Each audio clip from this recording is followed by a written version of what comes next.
Assalamualaikum warahmatullahi wabarakatuh. Halo, perkenalkan nama saya Randy Faristia dengan NIM 4322010071 dari program studi akuntansi Universitas Mercu Buana. Pada video ini, saya akan menjawab forum Bapak Febian Kuato selaku dosen pengaduan 1 tentang kasus korupsi yang dilakukan oleh pemilik PT Duta Palma Group Surya Darmadi terkait tindak pidana pencucian uang dan penyerobotan lahan yang dilakukan bersama Bupati Indara Giri Hulu Raja Tamsir Rahman.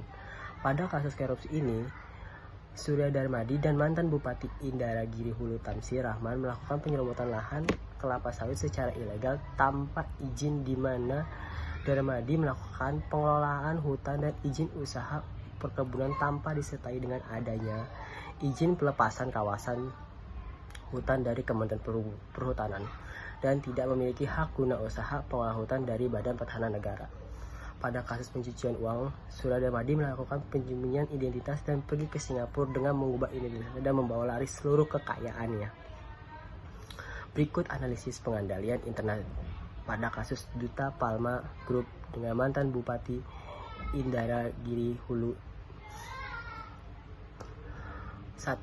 Lingkungan pengandalian. Pada kasus ini, PT Duta Palma Group dengan mantan Bupati Indara Giri Hulu Riau ditemukan kejanggalan oleh auditor terhadap fungsi pengelolaan dan pengawasan tingkat tertinggi dalam entitas, di mana Surya Darmadi melakukan tindak pidana korupsi. Ia meminta izin kepada Bupati Indara Giri Hulu Riau untuk menyetujui pengelolaan hutan untuk anak perusahaan PT Duta Palma Group. Namun izin tersebut ilegal karena tidak terdapat izin dari Kementerian Perhutanan serta tidak memiliki hak guna usaha dari Badan Pertahanan Negara. Yang kedua, pada kasus Duta Palma Group, auditor mengidentifikasi segala ancaman yang terjadi dan ditemukan bahwa PT Duta Palma Group melakukan tindakan korupsi dan pencucian uang sehingga laporan keuangannya tidak relevan karena uang tersebut tidak jelas asalnya dari mana. Auditor harus jujur mengungkapkan laporan keuangan Duta Palma Group atas tindakan korupsi dan pencucian uang. Auditor pun berhak mengeluarkan opini wajar tanpa kemudian atau tidak memberikan pendapat apapun mengenai laporan keuangan PT Duta Palma Group. Yang ketiga, sistem informasi.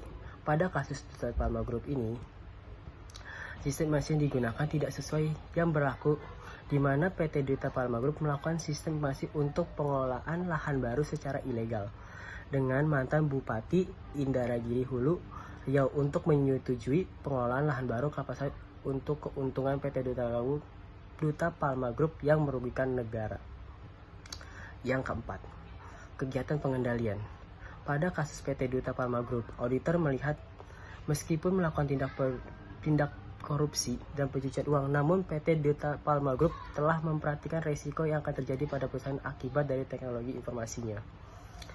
Yang kelima, monitoring atau pemantauan. Pada kasus ini, PT Duta Palma Group melihat pengendalian internal tidak efektif karena PT Duta Palma Group melakukan tindakan korupsi dan pencucian uang dengan Bupati Indara Giri Hulu Riau sehingga pengendalian tidak efektif dan perlu dilakukan kembali perbaikan terhadap pengendalian internal PT Duta Palma Group. Sekian analisis dari saya, kurang lebihnya maaf. Wassalamualaikum warahmatullahi wabarakatuh.